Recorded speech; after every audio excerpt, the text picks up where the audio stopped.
Thomas Engel's life seemed too perfect to be true, and perhaps that was exactly what it was, too perfect. At 42, this successful businessman from Munich had everything he had ever dreamed of. A thriving financial consulting firm, a spacious house in the Bogenhausen neighborhood, and Sabine Hoffmann, the woman he believed to be his soulmate. Sabine was 38 when it all started to fall apart, although Thomas didn't know that at the time. She was a human resources coordinator at a German multinational company, known for her dedication to her work and for her smile that lit up any room. The two met in 2015 at a business conference in Frankfurt, and what began as a casual conversation about market trends quickly turned into something deeper.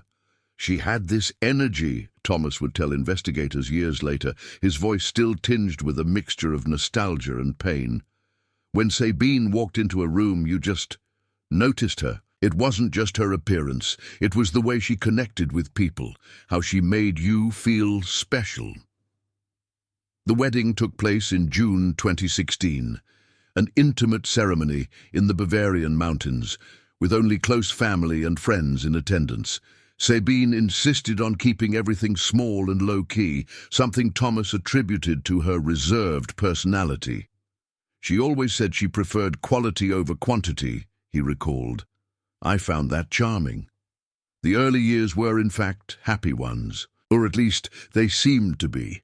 Thomas worked long hours building his company, while Sabine managed teams and complex projects at her multinational corporation. They dined together when possible, traveled occasionally to European cities on weekends, and talked about having children when the timing was right. But there were signs, small, almost imperceptible signs, that Thomas would only recognize much later. Sabine was strangely reserved about her past. When asked about her family, she became vague, mentioning deceased parents and distant relatives with whom she had lost touch. Her childhood photos were scarce, always accompanied by explanations about frequent moves or lost albums. And there was that peculiarity with phones. Sabine changed her number regularly, citing concerns about privacy and spam. I thought I was being modern and respectful, Thomas would later admit. She said she valued her privacy, that she had been in previous relationships where she felt suffocated. I wanted to be different, to give her space. How stupid I was.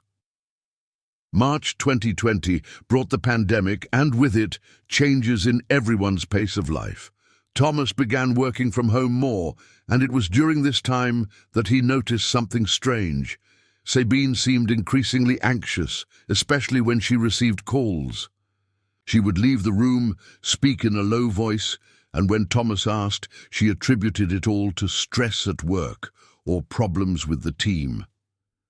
There was this growing tension, Thomas recalled, but I was so focused on keeping my business running during the crisis that I just didn't question it enough. She said everything was fine, and I believed her, because you believe the people you love, right? Then came October 2020. The moment that would divide Thomas's life into before and after. Sabine announced that she needed to take an urgent business trip to Hamburg, an important corporate merger, meetings that couldn't be done virtually, issues too sensitive for video calls. She would be gone for 3, maybe 4 days at most. I even took her to the airport, Thomas would say, his voice breaking slightly. She was nervous, but I attributed it to the importance of the trip. We kissed, she said I love you, picked up her suitcase, and entered the terminal. I stood there watching until she disappeared into the crowd. That was the last time I saw Sabine Hoffmann, or at least the last time I saw the woman I thought was Sabine Hoffmann.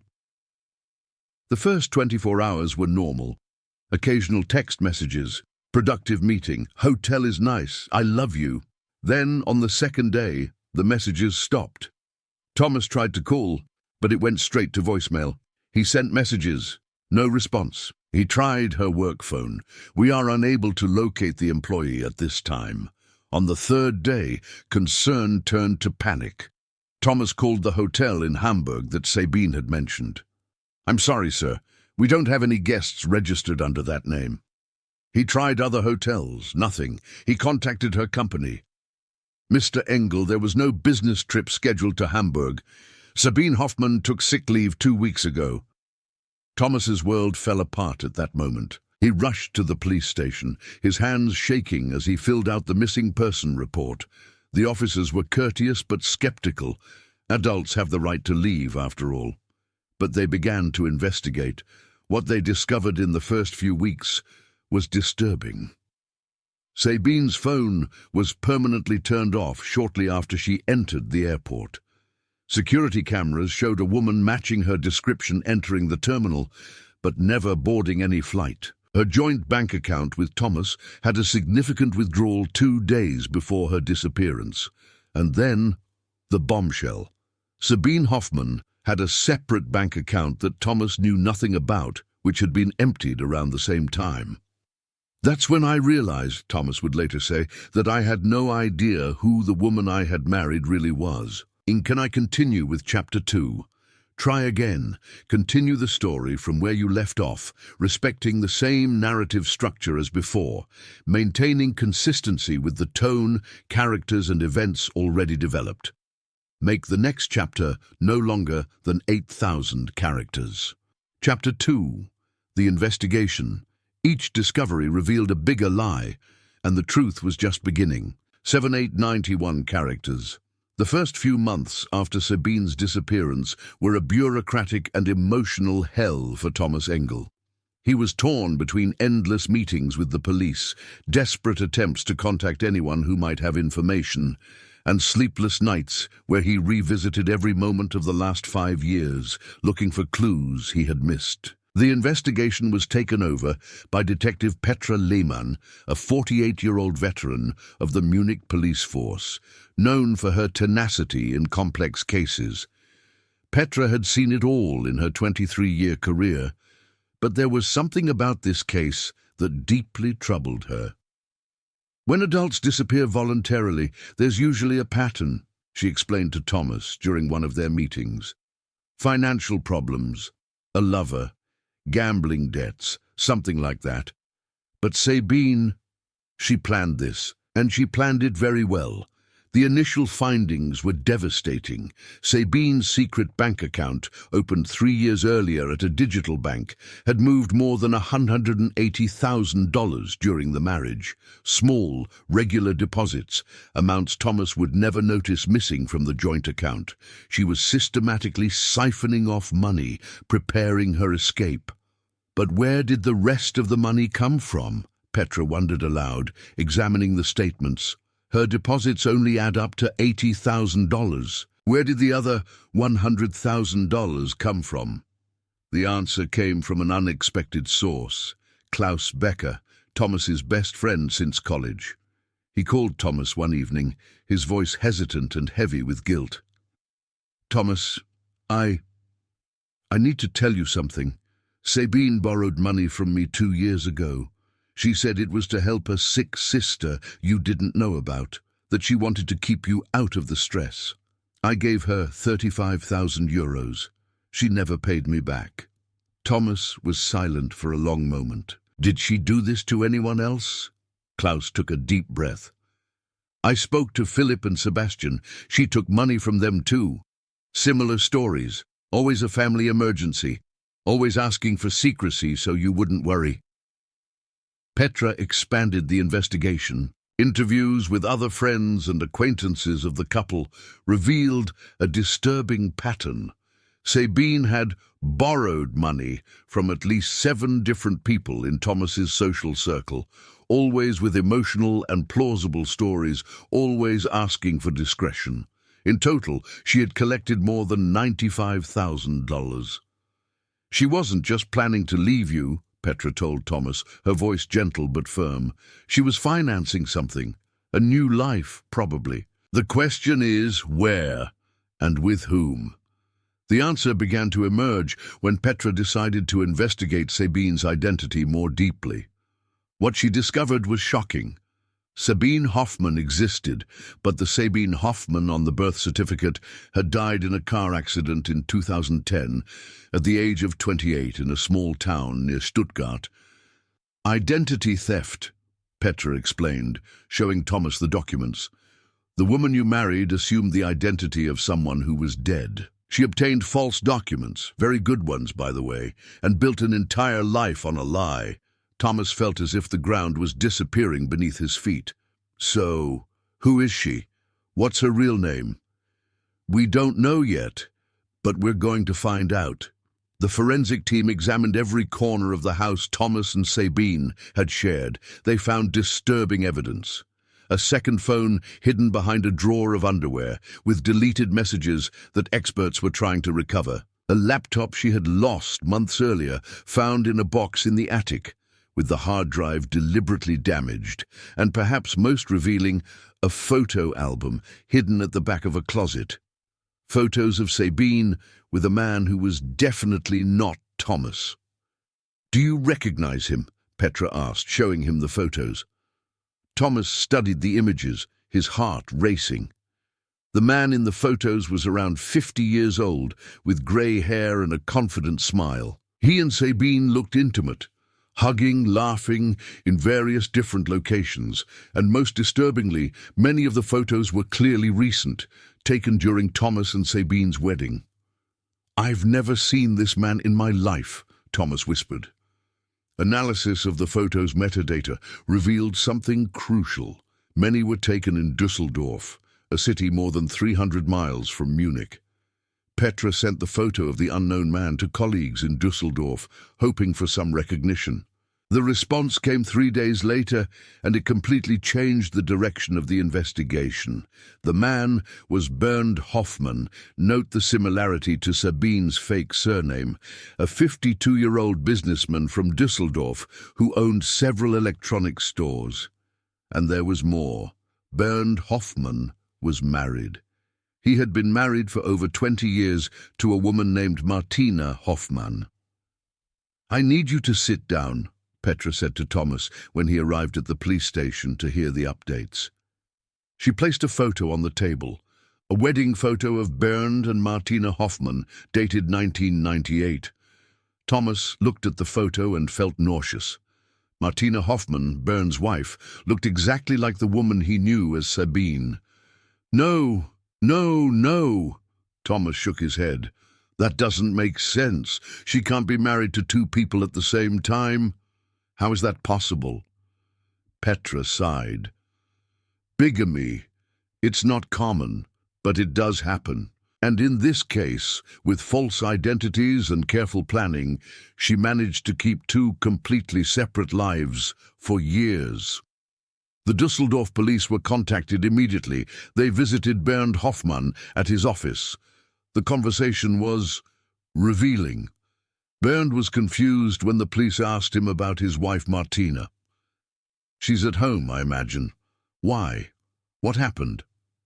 When was the last time you saw your wife?" "This morning at breakfast." "Why are you asking me this?" The police showed him photos of Sabine with Thomas. Bernd turned pale. "That's Martina. My Martina. With another man." What is going on here?" A quick search revealed that Martina Hoffmann was not at home either. Her co-workers, she claimed to work part-time at a boutique, said she had suddenly quit 2 weeks earlier, citing health problems in the family. Bernd was in shock. "We've been married for 22 years. We have a 20-year-old daughter in college. Martina can't. She wouldn't do that." But she did. The investigation revealed that Martina also had secret bank accounts, had also borrowed money from Bernd's friends and family, and had also disappeared without a trace at exactly the same time as Sabine. 2 husbands, 2 lives, 1 woman, and no one knew who she really was. "She lived a double life for years," Petra said, looking at the evidence boards that now covered an entire wall of the investigation room. "She traveled between Munich and Düsseldorf, using business trips as an excuse on both sides.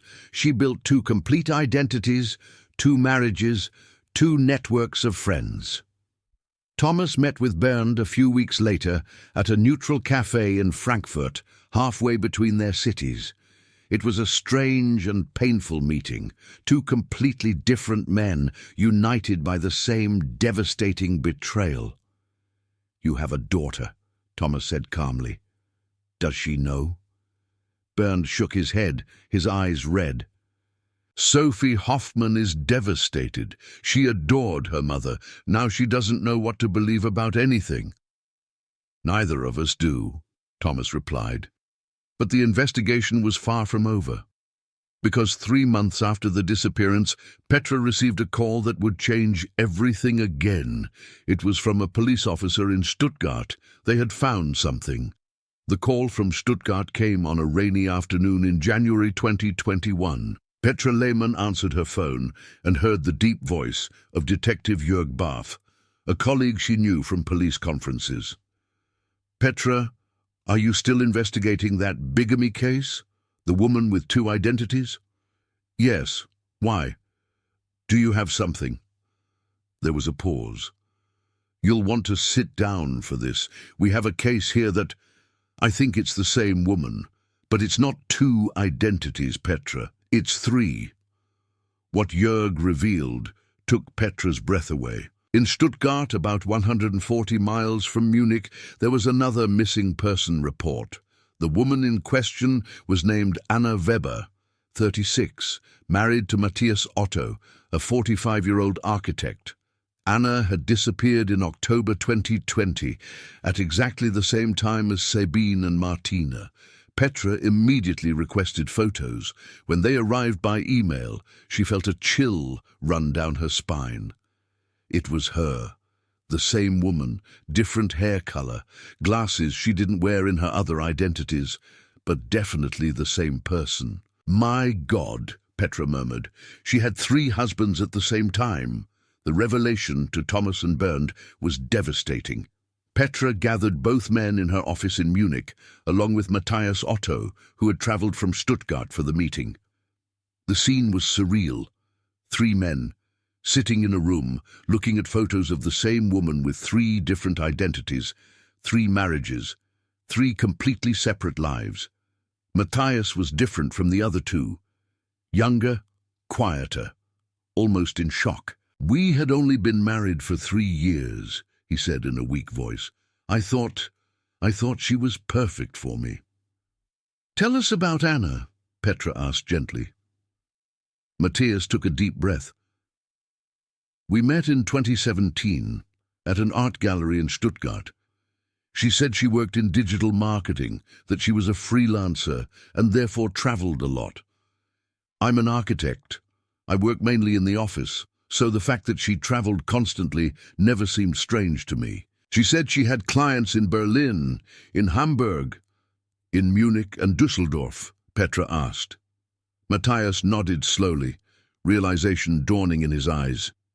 "Yes, constantly. She would be gone for days, sometimes entire weeks. But she always came back, always with stories about projects and demanding clients. I never doubted her," Thomas interjected, his voice bitter. "She used the same story on me. Constant travel, always work, always a perfectly reasonable excuse." Bernd agreed. "Me too. Martina, or whatever her real name is, said she worked part-time at a boutique, but also did online fashion consulting. The trips were necessary to find suppliers and clients. We were idiots." "You weren't idiots," Petra interjected firmly. "She was a professional. Let me show you what we found." Petra opened a laptop and projected a detailed timeline onto the wall. Months of investigative work had pieced together the mysterious woman's movements over the past 5 years. The pattern was frighteningly methodical. She spent approximately 1 week with each husband in rotation. Munich with Thomas, then Düsseldorf with Bernd, then Stuttgart with Matthias, and the cycle repeated. She used business trips as an excuse for her constant absences. 3 different phones, 3 different numbers, 3 completely separate digital lives. "But how did she keep it all organized?" Matthias asked incredulously. "How did she never make mistakes? How did she never mix up the stories? She's extremely intelligent, Petra replied. We found a notebook hidden in a rented apartment in Frankfurt, a neutral base she used between the three cities. In it, she had detailed notes about each of you. Your preferences, your personal histories, even important dates. She studied you like a piece of paper. The discovery of the apartment in Frankfurt was crucial. The woman had rented a small studio under yet another false name, Julia Kraus, always paying in cash. It was her center of operations, where she stored belongings from her three identities, where she planned her movements, where she counted the money she had systematically stolen from everyone around her. Inside the apartment, investigators found 3 partially packed suitcases, each containing clothes and documents corresponding to one of her identities. There was also a safe hidden in the closet.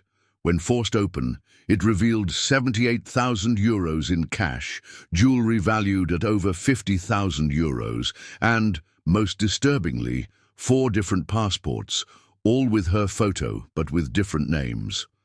4 passports, Petra told the 3 men. Sabine Hoffmann, Martina Hoffmann, Anna Weber, and Julia Kraus. All fake, all meticulously created. She had a network of contacts in the black market for documents. We are working with the federal police to track them down. But there was something else in the apartment. Something that would completely change their understanding of who this woman really was. In a hidden drawer, Petra found old documents, certificates, newspaper clippings, letters, and finally, a real identity. Claudia Noman, born in 1982 in a small town near Leipzig in the former East Germany. This is her real name, Petra explained, showing the original birth certificate. Claudia Noman. She grew up in a state orphanage after her parents died when she was 6. History of behavioral problems as a teenager, petty theft, minor fraud. Disappeared from the system at age 18. The newspaper clippings told a disturbing story. In 2003, Claudia Noman had been briefly investigated for fraud in a case involving an older man in Berlin. He had lent her money before she disappeared. The case never went to trial. Insufficient evidence. She's been doing this her whole life, Thomas said, his voice hollow. We weren't the first.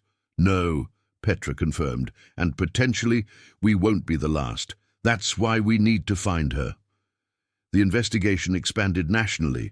The German federal police, the Bundeskriminalamt, took over the case due to its complex, multi-state nature. Alerts were issued to banks, airports, and border crossings.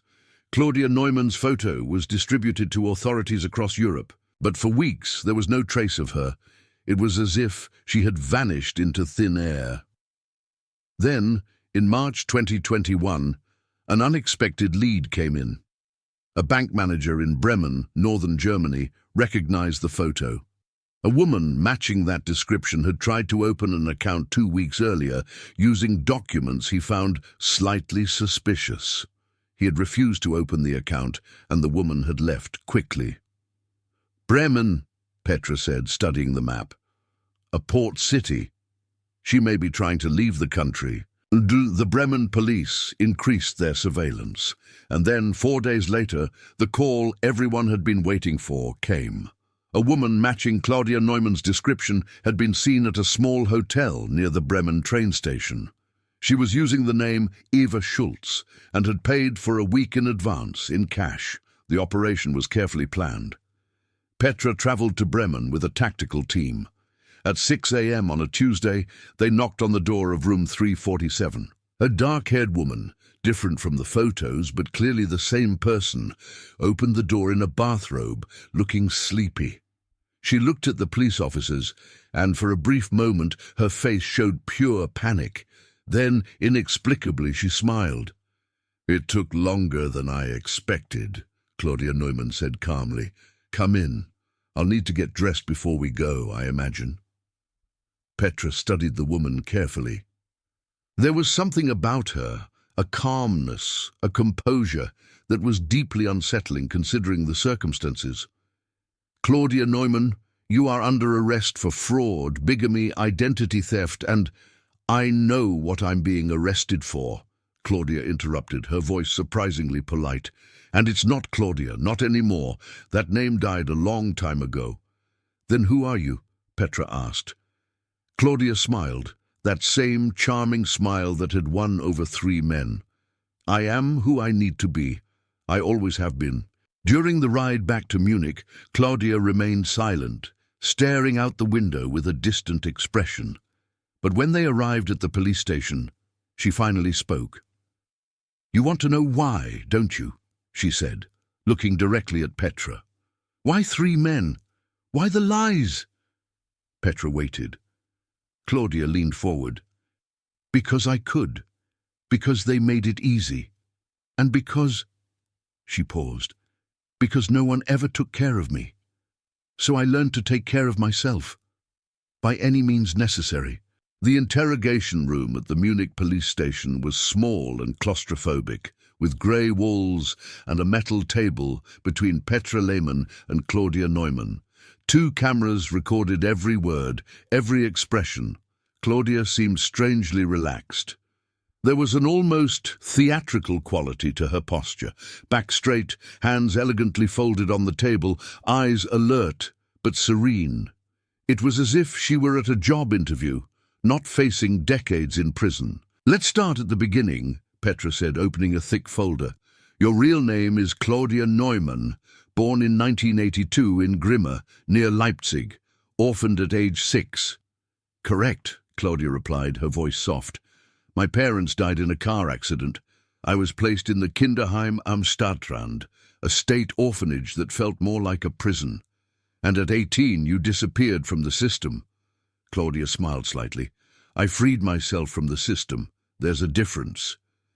Petra leafed through documents. "In 2003 you were investigated for fraud in Berlin.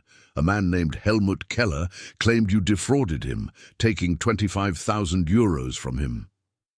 "Helmut was pathetic," Claudia said without hesitation. "A 58-year-old man, lonely, desperate for female attention. He offered the money, I simply accepted it.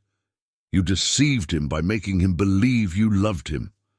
"I never said I loved him." "He assumed that."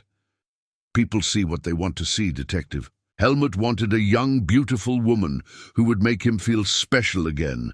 I provided that. He paid for it. Simple transaction." Petra leaned forward. "What about Thomas Engel, Bernd Hoffmann, Matthias Otto? Were they simple transactions too?" For the first time, something changed in Claudia's expression. Not exactly regret, but a pause, a consideration. "They were different," she admitted slowly. "More complex. Helmut and the others before were practice, experiments. But Thomas, Bernd, Matthias, they were my definitive project." "Project?" Petra repeated, incredulous. "I wanted to see if I could do it," Claudia explained with frightening calm.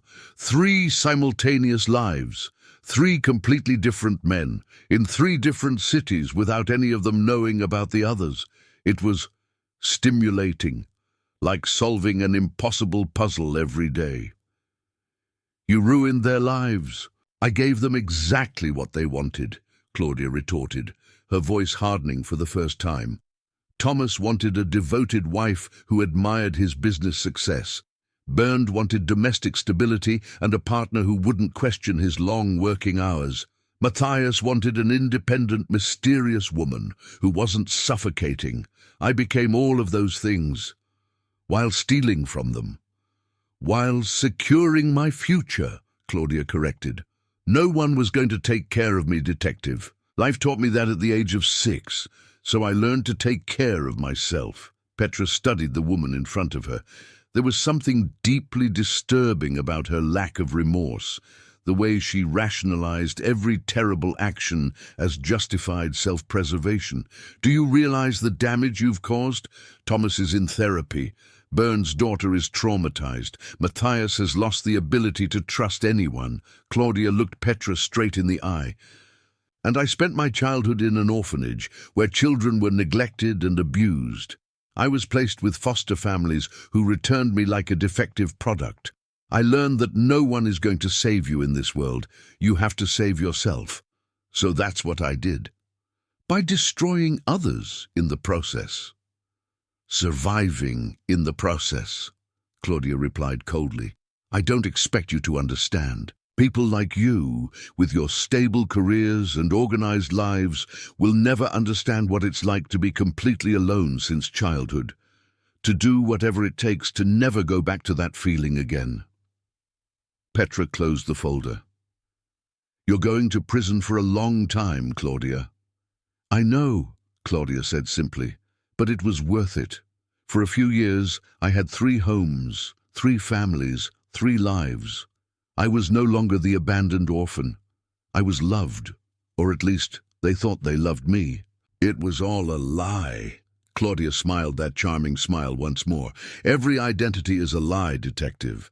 I was just more honest about it than most. In court, 3 men confronted the woman who destroyed their lives and discovered they weren't her only victims. 2,189 characters. Claudia Noman's trial began in September 2021 at the Munich Regional Court. The room was packed, journalists, onlookers, and especially the victims. Thomas, Bernd, and Matthias sat side by side in the front row, united by a shared tragedy. The prosecutor, Dr. Kristin Meyer, an experienced 52-year-old lawyer, presented a devastating case. Over 3 days, she meticulously detailed Claudia's crimes.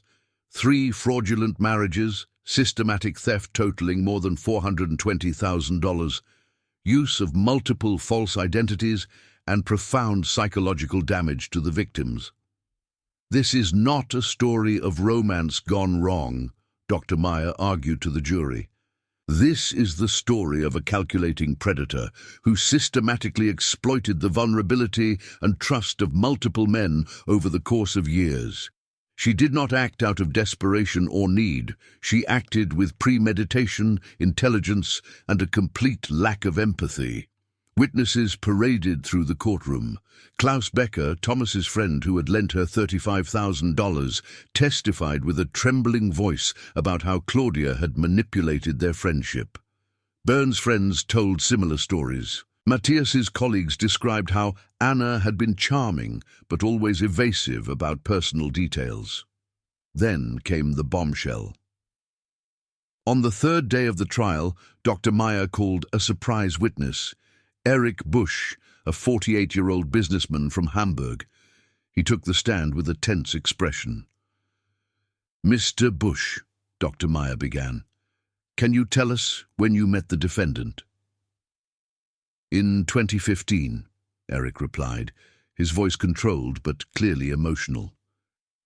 She introduced herself as Maria Fischer. She said she was an IT consultant. We were in a relationship for 2 years. A murmur ran through the courtroom.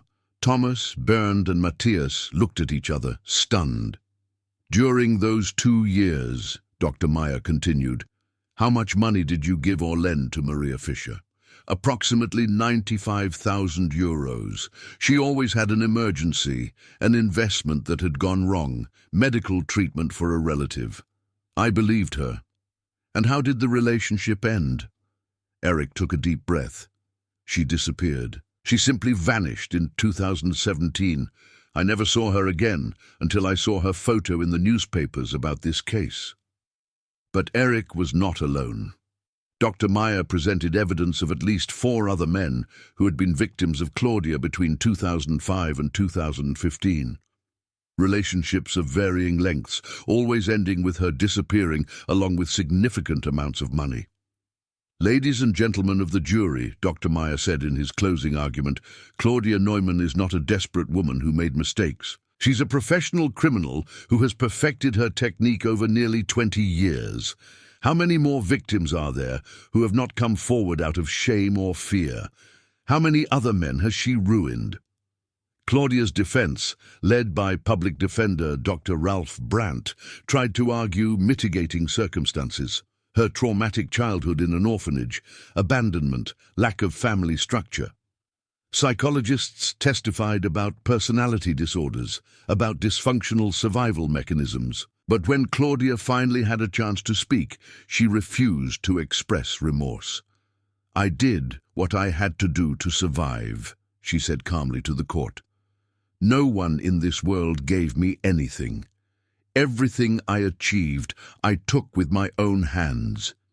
If that makes me a monster in the eyes of society, then so be it, but I'd rather be a free monster than a helpless victim." Thomas stood up from the audience, trembling. "You didn't just destroy our money. You destroyed our ability to trust, to love, to believe in people.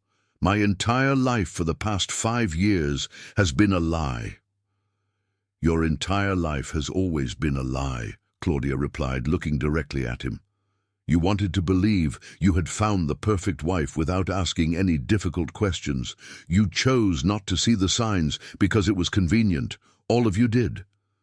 The judge banged his gavel, demanding order. But Claudia's words echoed around the room, a cruel accusation that carried an uncomfortable fragment of truth.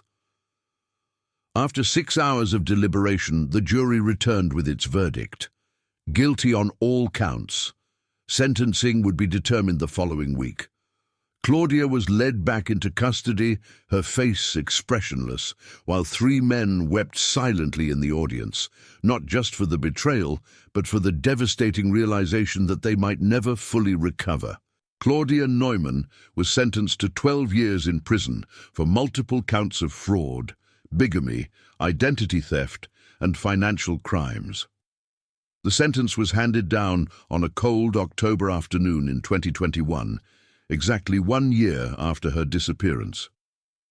"This court acknowledges your traumatic childhood," the judge declared, but completely rejects the notion that it justifies 2 decades of systematic predation. "You made conscious choices repeatedly, destroying lives without remorse. This sentence reflects the gravity of those crimes." Claudia accepted the verdict without expression, being led away in handcuffs from the courtroom. But before leaving, she looked one last time at Thomas, Bernd, and Matthias, and something resembling sadness, or perhaps pity, flew across her face briefly. The following years were ones of difficult reconstruction for the 3 main victims. Thomas Engel sold his house in Munich. He could no longer bear to be in a place with so many false memories. He moved to Berlin, restarted his consulting business, and went into intensive therapy. "I had to relearn how to trust," he would later say, "not just other people, but myself, my own judgment." Bernd Hoffmann faced devastating family consequences.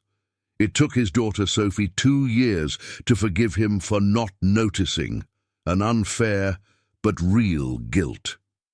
Bernd eventually started dating again, but each new relationship carried the shadows of the past. Matthias Otto was perhaps the most affected. He became reclusive, avoiding relationships altogether. "How do you trust someone again after that?" he asked in an interview years later. "How do you know that anything anyone says is true?" But the story did not end with Claudia's arrest. In April 2025, almost 5 years after her initial arrest, Petra Lehmann received an unexpected letter. It was from Claudia, from the women's prison in Aichach. The letter was surprisingly short. "Detective Lehmann, there is something you never found out. Something important. In Freiburg there is an apartment rented under the name Lisa Schneider. The rent is paid until the end of the year. Document 237B at Sparkasse Freiburg. You will want to see what is there. I am not doing this for redemption, I don't believe in that. But some truths deserve to be known. CN." Petra immediately traveled to Freiburg with a team. In the apartment indicated, they found something completely unexpected. A fully equipped children's room with toys, clothes, photos on the wall. Photos of Claudia with a child, a boy of about 8 years old. "My God," Petra whispered, "she had a son." The investigation revealed that Claudia had given birth in 2013 at a private clinic in Freiburg under yet another false name. The boy, Leon, had been raised by her during the years she maintained her 3 parallel lives. She left him with nannies during her rotations between husbands, none of whom knew of his existence. When Claudia disappeared in 2020, Leon was left with a trusted nanny who had been paid in advance for 6 months. When the money ran out, the woman handed the boy over to the authorities in Freiburg, claiming that the mother had abandoned the child. Leon was placed in foster care. "Why did she tell us now?" Petra asked during a visit to the prison. Claudia looked out the window of her cell. "Because he's turning 9. The age I was when I realized no one was coming to save me. I don't want him to feel that. He deserves to know that someone thought about him." "You abandoned him," Petra said coldly. "I gave him a chance I never had," Claudia replied. "A foster family that really wants him, not an orphanage, not neglect. A real life. It was the only good thing I could do for him." Petra discovered that Leon had been adopted by a couple in Stuttgart, ironically, the same city where Matthias lived. The boy was doing well, attending school, unaware of the true identity of his biological mother. Thomas, when informed of Leon's existence, was silent for a long time. "She had a son all along, during our marriage, and I never knew. Who is the father?" DNA tests were performed. The results showed that none of the 3 husbands was the biological father. Leon's father remains unknown to this day, possibly another man from Claudia's secret life, or someone she never revealed. Today, in 2025, Claudia Noman continues to serve her sentence. Thomas has rebuilt his life and is in a healthy relationship, although he admits that the shadow of betrayal never completely disappears. Bernd has reconciled with Sophie and found relative peace. Matthias still struggles but goes to therapy weekly. And Leon, he grows up happily with his adoptive family, unaware that his biological mother was one of the most complex criminals in modern German criminal history. A woman who lived so many lives that she forgot who she really was, or if she ever knew. In the end, Petra reflects, Claudia was right about one thing. We all wear masks. The difference is that most of us only wear one. End.